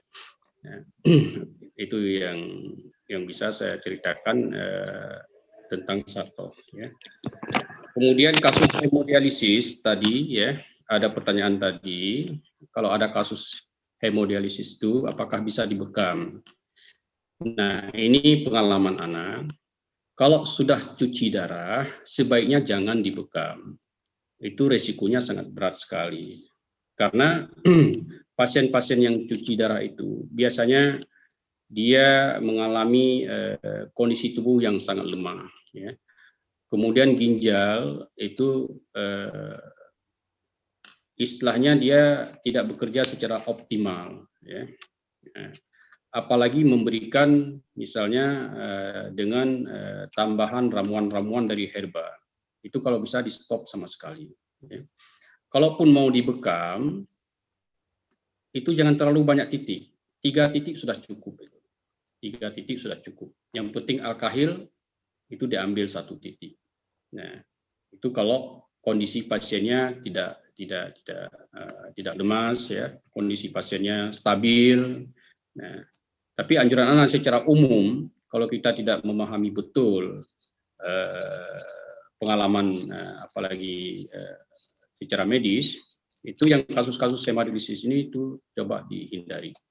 Nah, karena Ana sendiri itu kasus-kasus seperti ini sangat selektif sekali. Itu kita harus periksa betul, harus kita kaji betul-betul, ya, sampai ke hasil laboratoriumnya, bagaimana kondisi ureumnya, bagaimana kondisi kreatininnya, itu semua harus kita pertimbangkan. Ya, HB-nya terutama itu harus kita pertimbangkan betul. Ya. Itu mungkin Dr. Hendra yang bisa Ana jawab. Terima kasih. Assalamualaikum warahmatullahi wabarakatuh. Waalaikumsalam warahmatullahi wabarakatuh. Terima kasih Gurunda Dr. Abdurrahman. Jadi Afwan, mohon izin saya menjawab tambahan ataupun melengkapi ya dari pertanyaan sahabat kita tadi. Buat teman-teman yang lain ya, ini berbeda pendapat, pandangan itu sah-sah aja ya. Ini kita coba mengkaji, namanya ilmu ya. Pertama, saya setuju sekali dibilang guru saya Dr. Abdurrahman bahwa kita harus hati-hati selektif dalam membekam pasien-pasien dengan penyakit degeneratif atau penyakit kronik, termasuklah bekam pada hemodialisa.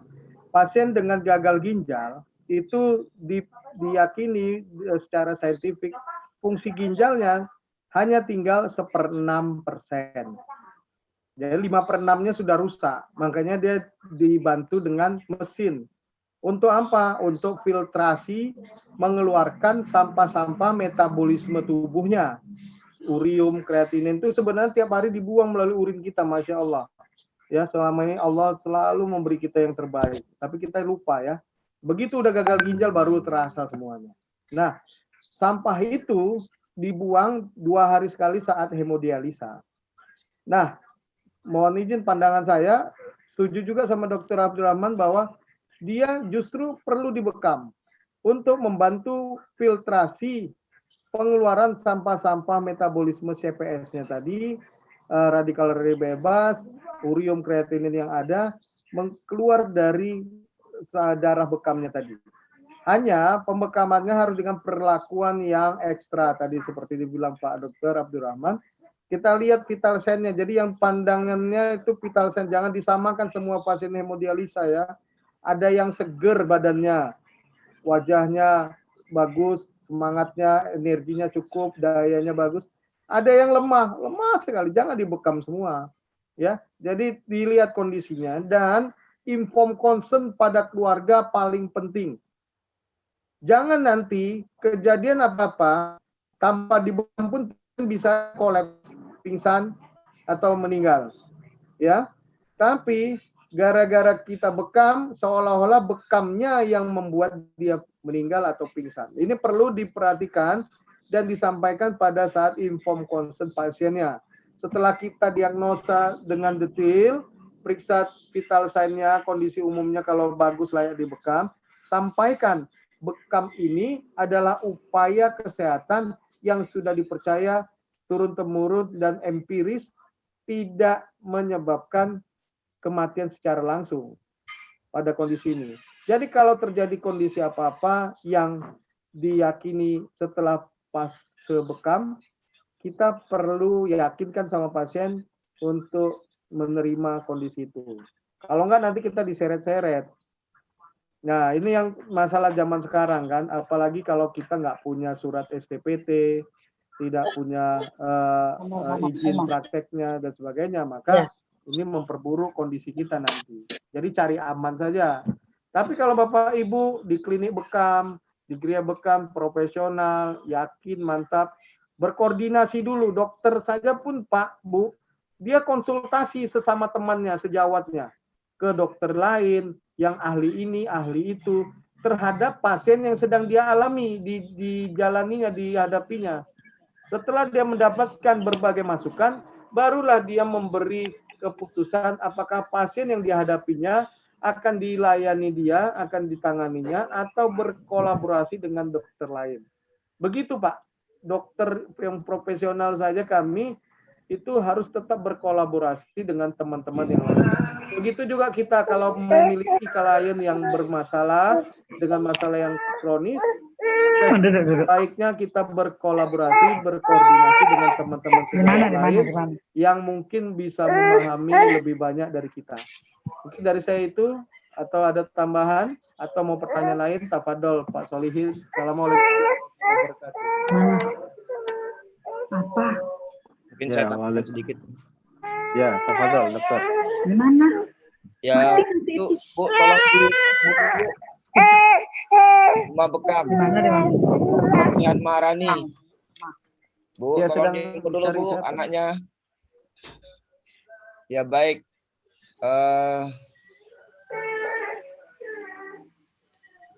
Pada pasien hemodialisa itu, kebanyakan pasiennya itu pada waktu tindakan cuci darah, yaitu menggunakan obat pengencer darah gitu. Nah itu yang menjadi satu perhatian utama, dan rata-rata kalau dia sudah beberapa kali cuci darah dan menggunakan obat pengencer darah, biasanya masa kerja obat tersebut itu bisa lebih panjang. Nah, pada waktu kita lakukan pembekaman dan kita tidak mendapatkan informasi seperti kata Dr. Hendra tadi, inform consent secara menyeluruh ya. Ini akibatnya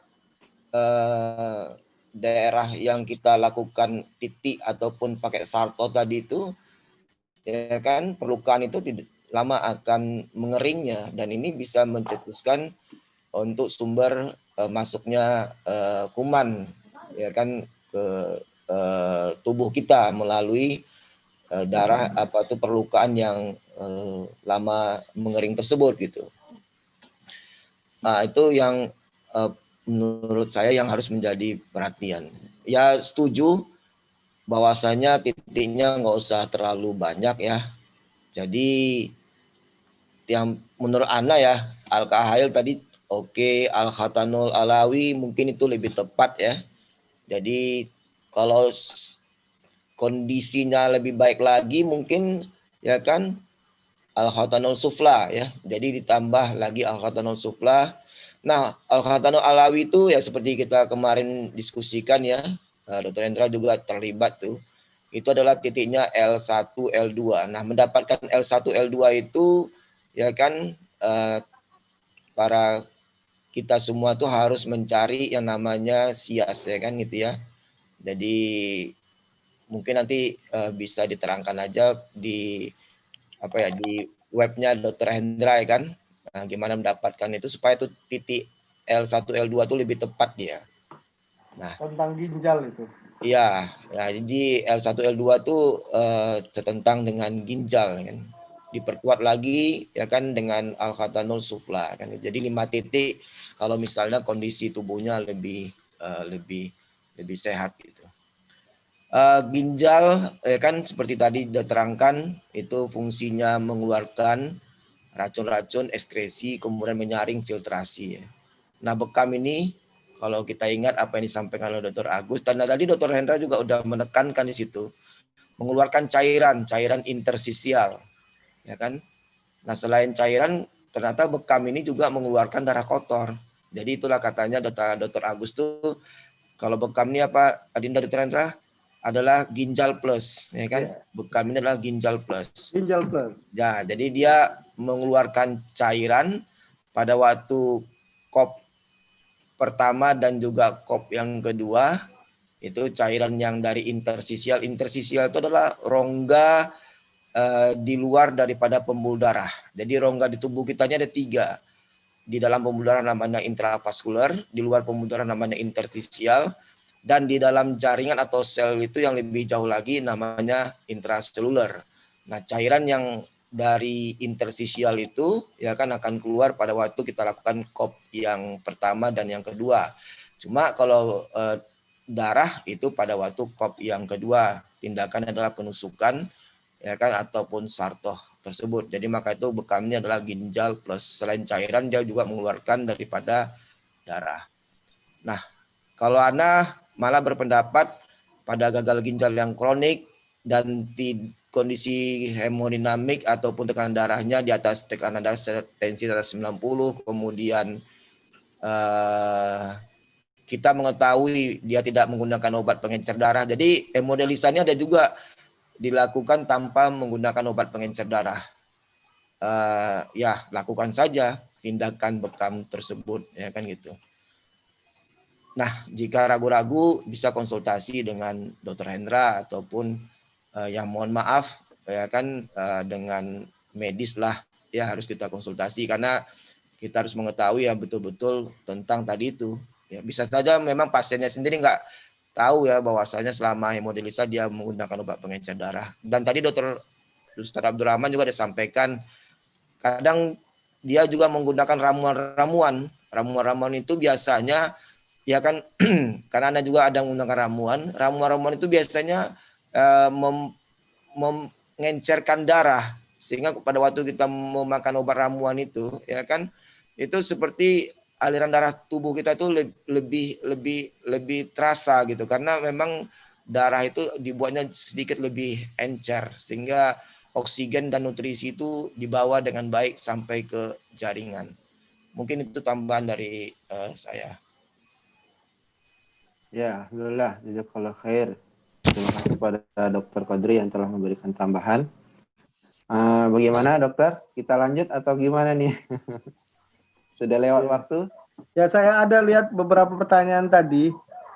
Sedikit ya, mungkin nanti dijawab melalui mekanisme apa nanti kita tampung ya. Biasanya Pak Ketua ya, memang antusiasme masyarakat pecinta bekam Tibu Nabawi ini luar biasa.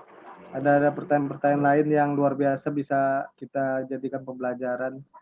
Dan insya Allah kita koleksi ini pertanyaan-pertanyaan dan kita jawab perlahanan. Gitu ya dok ya? Ya, jadi bagus nih dari karib yang pertama sampai ke karib yang ketiga nih sudah banyak ya, sangat banyak sekali pertanyaan-pertanyaan.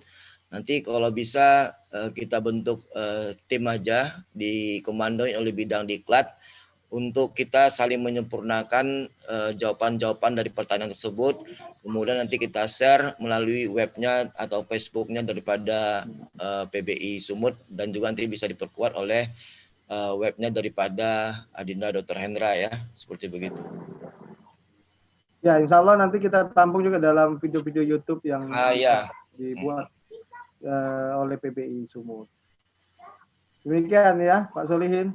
Bisa sedikit tambahan? Ya, Pak Dokter. Ya, jadi saran aja dari tadi sudah anak catat ini. Jadi untuk diklat kita mungkin, dan ini untuk kekayaan kepustakaan kita, saya sangat setuju sekali karena memang ini sudah saya catat dari tadi, ingin saya berikan saran apa yang dikatakan oleh Abang Dr. Kodri tadi untuk kita kumpulkan mulai dari karib 1 sampai selanjutnya sampai selesai nanti. Untuk itu dikumpulkan dalam satu buku besar mungkin, siapa pematerinya dan apa materinya, kemudian pertanyaan-pertanyaan itu. Nah, di pertanyaan itulah semua ilmu akan keluar, dan situlah akan menjadi sebuah kepustakaan yang abadi mungkin nanti. Nah, di situ kan bisa dikembangkan, di situ akan timbul berbagai macam permasalahan. Nah, jadi ini aja saran Ana untuk melanjutkan apa yang disampaikan Abang Dr. Kodri tadi dan Dr. Hendra, untuk mengumpulkan semua pertanyaan-pertanyaan dan dibukukan dalam sebuah buku. Mungkin ini sangat-sangat elegan sekali nanti, sangat bagus sekali untuk kekayaan kepustakaan daripada dunia PBI sendiri di Indonesia ini, terutama sekali dan khususnya di PBI Sumatera Utara ini. Terima kasih. Ya, sedikit terima kasih Bang Dr. Abdurrahman. Jadi mungkin mengulang informasi sedikit ya. Kira-kira 3 hari yang lalu Ana ada komunikasi dengan Pak Mahendra ya.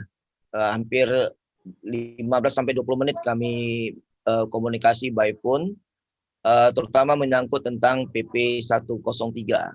Nah, Ana menganggap ini sangat penting sekali karena tantangan ke depan tersebut itu harus kita jawab dengan mengatasi permasalahan, terutama salah satu adalah PP 103. Ternyata pemahaman daripada Pak Mahendra itu PP 103 itu ya kan untuk non nakes ini, tenaga kesehatan itu adalah berdasarkan mungkin dari pertemuan dengan pihak Kemenkes itu adalah dengan latar belakang daripada ilmu pembekaman atau ilmu batra, ini seperti itu. Ana katakan kalau Ana berpikir itu malah bisa saja dari kategori keperawatan ya. Kalau medis kan sudah oke ya. Medis itu adalah dokter, keperawatan, kebidanan, ahli gizi, kesehatan masyarakat. Menurut beliau tidak seperti itu. Nah, ini kan sangat menarik ya. Artinya kita jangan memandang itu dari sudut yang terlalu sempit ya kan.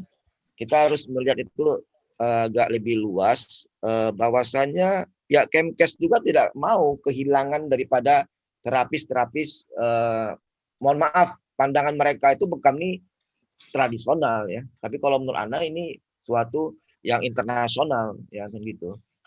Jadi tapi oke lah, itu kan pandangan pihak Kementerian Kesehatan. Nah, dasar itulah maka itu kemarin Ana sampaikan kami ingin undang Pak Ustadz ini, Pak Mahendra, ya kan, untuk kajian daripada implikasi PP 103. Wah bagus.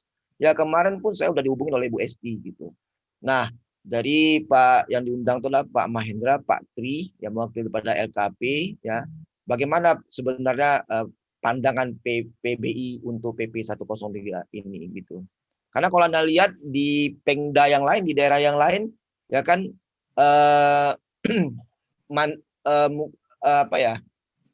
permasalahan ini memang menjadi suatu permasalahan juga ya, tapi sepertinya tidak mohon maaf, tidak senyaring yang di kita gitu. Ya kan, tentang PP 103 ini. Padahal Pak Kadinkes kemarin pun udah katakan, ya kan, mereka masih menunggu instruksi daripada pusat, kemudian juga ya tutup-tutup mata lah. Dan selama ini pun dari dulu pun tutup-tutup mata juga ya Pak Kadinkes itu kan, gitu. Dan di daerah yang lain, kota kabupaten di Sumatera Utara ini kan juga udah mengeluarkan yang namanya STPT, walaupun bentuk izinnya adalah seperti yang kayak kecerdikan daripada Pak Jamal, ya kan, itu adalah kombinasi pengobatan tradisional, ya kan gitu. Karena Pak Jamal juga menguasai mungkin ilmu ruqyah ataupun, tapi kalau Anda nggak setuju kalau ruqyah dikatakan tradisional, tidak. Mohon maaf. Jadi herbal lah, mungkin seperti begitu ya, atau kiropraksi ya, mungkin yang dikuasai oleh Pak Ustadz Jamal ya. Jadi supaya ini semakin lebih jelas dia, semakin duduk bahasanya juga makin lebih kuat. Nah, mudah-mudahan yang tadi Anda udah minta tolong kepada Bu Esti, kita jadikan aja minggu depan itu webinar nasional khusus kita bicarakan tentang PP 103. Dan alhamdulillah kita juga punya Ustadz yang kaliber internasional, Pak Musdar, mungkin bisa mengkaji dari sisi fikih, ya kan. Kemarin Anda lihat ya kan ada bicara tentang bekam, ya kan, dari sisi fikihnya kan luar biasa ya. Dan link Zoom kita ini bisa sampai partisipannya sampai 500 orang ya, seperti begitu. Jadi semakin jelas dia supaya ke depan ini tidak ada lagi hal-hal yang menyangkut PP 103 ya, seperti itu. Nah, kita pun Pengda itu bukan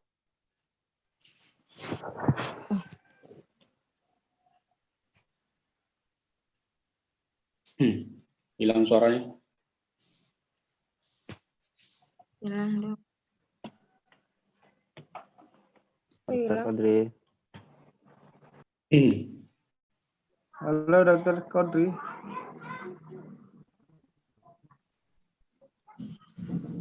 Jaringan.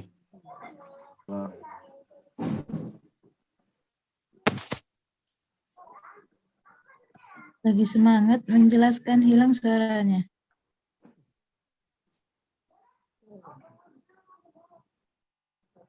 Hilang sinyalnya nih. Jadi beliau nggak ada nih. Tadi PBI Sumut nih apanya kan. Iya. Coba dikontak WA.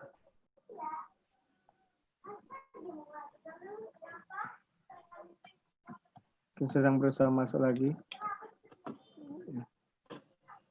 Ya, Pak Solihin dikembalikan ke Pak Solihin. Nah, apa bagaimana? Ya, baik Bapak Ibu, mungkin ada Bu Esti di sini bisa meneruskan. Ya, Assalamualaikum. Ya, tafadhal Bu.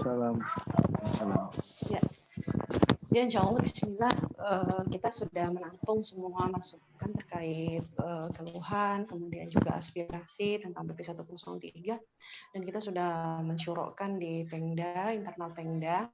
Insya Allah salah satu tindak lanjut kita meresponnya adalah mengundang untuk melakukan kajian terkait PP 103 itu dari sisi hukumnya, kemudian juga dari sisi fikih syariahnya, kemudian juga dari sisi perwakilan LKP, juga bagaimana kebijakan Pengda, PBI pusat gitu. Jadi insya Allah kita akan kemas dalam bentuk webinar dan dalam waktu dekat kita akan segera mengumumkan terkait pelaksanaannya. Jadi mudah-mudahan dari situ nanti kita akan mendapatkan beberapa rekomendasi terkait jalan keluar, setidaknya solusi sementara, kemudian juga kebijakan-kebijakan yang mungkin bisa menjadi sesuatu yang disepakati dan kita jalankan bersama seperti itu. Jadi tidak ada lagi istilahnya tuh gemuruh-gemuruh yang memang itu sudah dibahas oleh para pakar gitu, insya Allah. Jadi kita dari Korbidiklat akan jadi fasilitator berdasarkan instruksi yang diberikan oleh Ketua Pengda PBI Sumut. Insya Allah Dr. Hendra seperti itu. Antum juga sebagai pengurus inti Dr. Hendra, nanti Insya Allah kita akan laporkan perkembangan persiapannya kepada pengurus inti, baik pada Ketua Pengda, Wakil Dr. Abdurrahman, juga Dr. Hendra dan koordinator bidang lainnya. Dr. Khotib terhubung kembali? Sudah, belum? Ya, silakan Dok.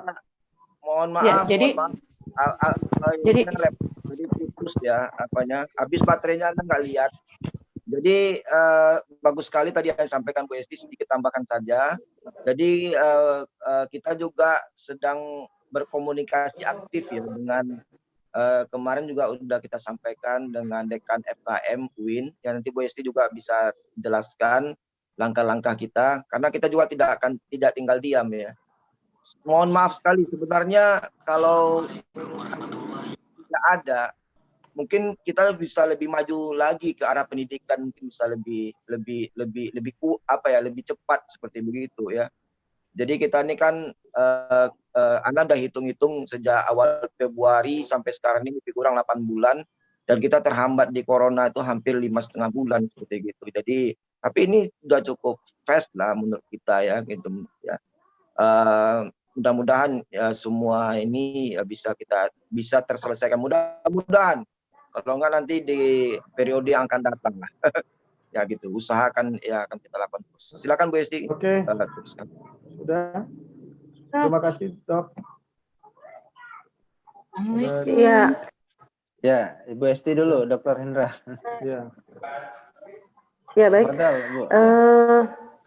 Jadi tentu pertama sebelum kita melangkah ke pendidikan formal, langkah pertama itu adalah kita menyamakan persepsi dulu.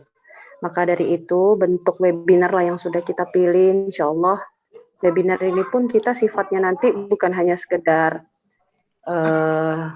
siar keilmuan ya, tapi juga semacam FGD atau focus group discussion gitu untuk memecahkan suatu, sama seperti FGD memecahkan suatu case. Jadi di dalam hal ini bagaimana pandangan dari kepakaran, kemudian juga pandangan dari berbagai pihak yang terkait seperti penyelenggara pelatihan, kemudian juga dari PBI pusat sendiri.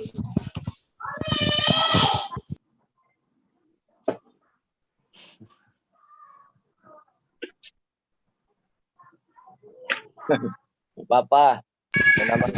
Jadi insya Allah setelah webinar nanti yang merupakan kajian, insya Allah nanti kita lanjutkan dengan pertemuan khusus atau kelompok kerja.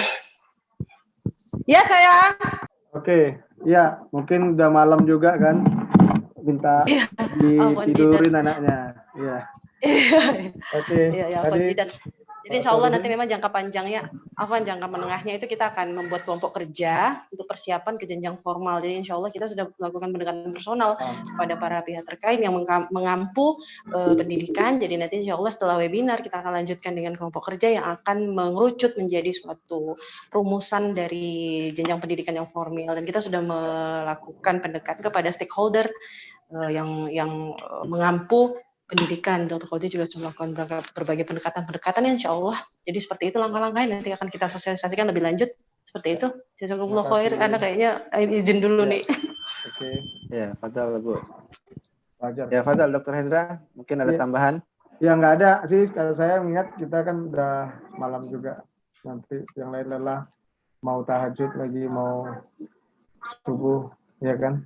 Biar masa melatoninnya nggak kehilangan kita. Ya udah, silakan kembalikan ke Pak Solihin. Ya, alhamdulillah. Ternyata di PB ini kita tidak hanya dapat ilmu ya, ternyata dapat dukungan, support, juga bimbingan ya. Alhamdulillah di sini banyak guru-guru kita yang insya Allah bisa memberikan ilmunya yang sangat luar biasa.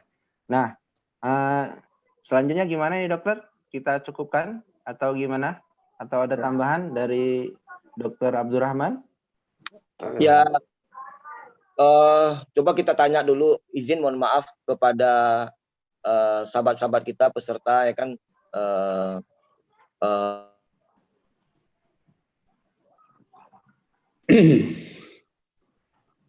Kan gitu.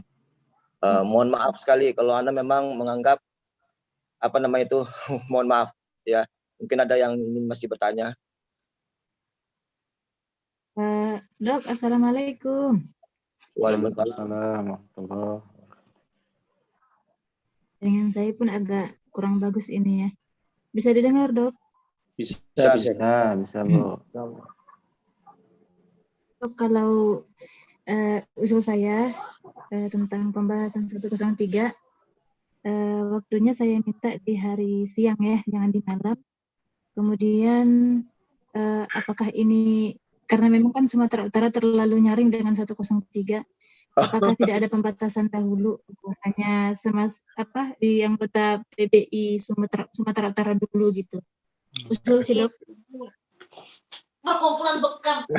Ya tadi kan sudah terima kasih Bu Ilan. Biasa ya dalam organisasi itu biasa ya.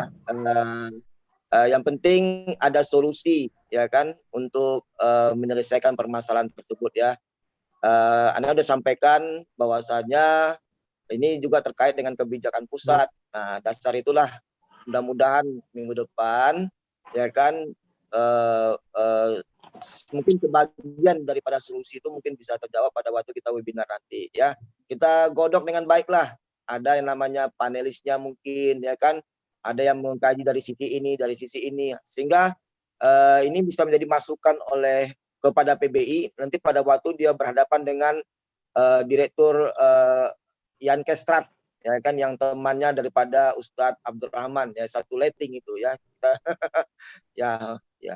Mengenai masalah siang, pagi, malam itu menjadi pertimbangan nanti ya. Tapi yang jelas webinarnya udah pastilah tidak malam ya.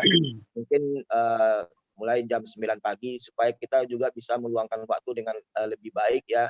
Dan kita minta semuanya harus konsentrasi ya kan, membaca sehingga bisa memberikan banyak-banyak masukan ya. Anda pun juga harus seperti itu. Anda akan baca lagi banyak lagi sama orang hukum di mana kekuatan-kekuatannya. Ya, mungkin seperti itu ya. Tetap semangat aja Bu Ilan ya kan. Banyak, Dok. Ya, alhamdulillah. Mungkin Dokter Abdurrahman ada sedikit tambahan, Dokter. Sedikit tambahan, Ustaz Solihin. Izin. Oh ya, tafadhol Bu.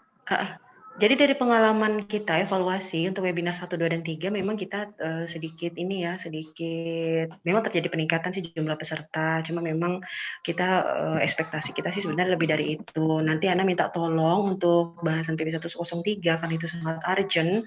Ana rasa kita sudah mulai coming soon seperti itu. Kita harus sudah mulai menggaung-gaungkan supaya ini menjadi suatu wadah untuk kita mencari solusi dengan cara yang baik ya tentunya gitu, dan mengundang beberapa pihak-pihak terkait yang ada kepentingan terkait itu.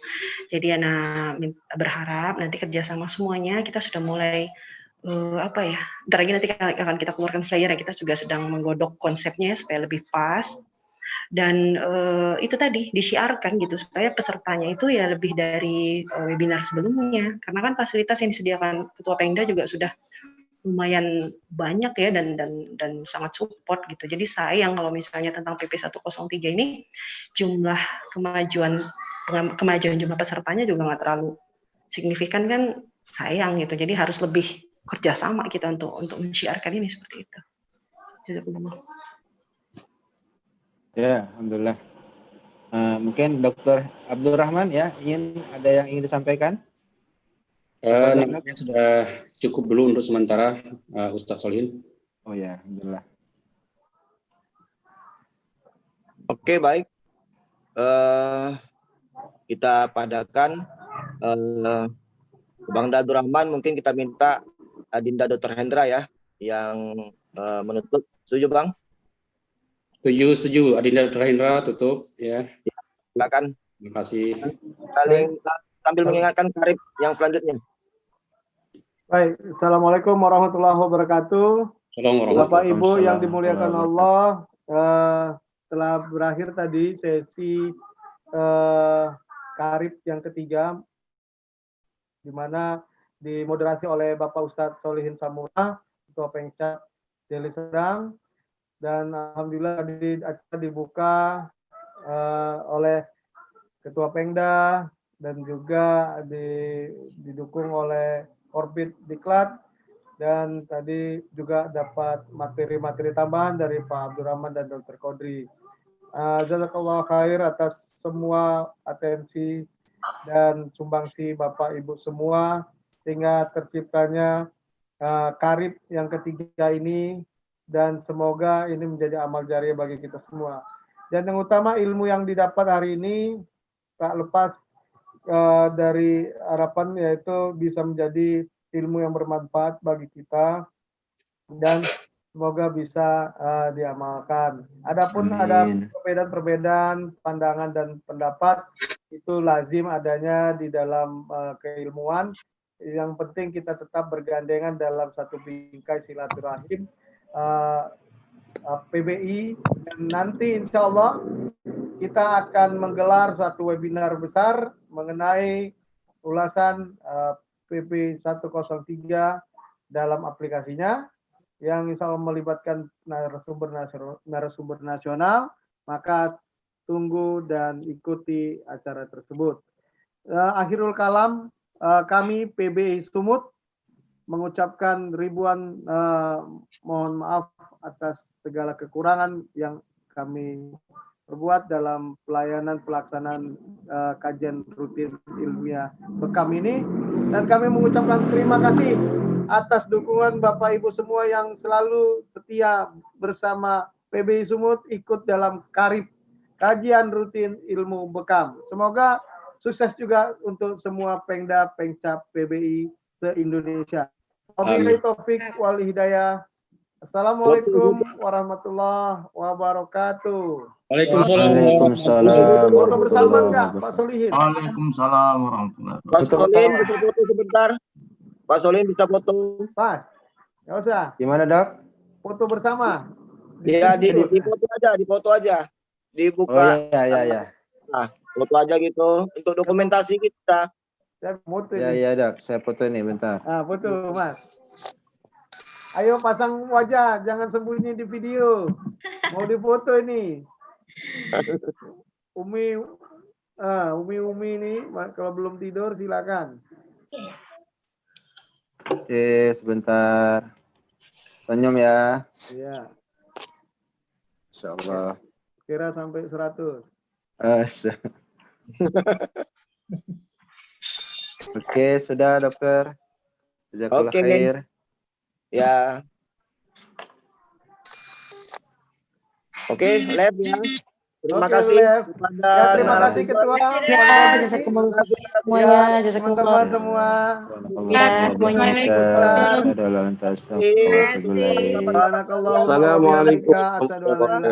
Assalamualaikum warahmatullahi wabarakatuh. Pak Iwan, Pak Suri, Pak Marhadi. Waalaikumsalam warahmatullahi wabarakatuh. Pastri, Pak Helan. Sama-sama. Pak Yadi Suryadi. Semua salam.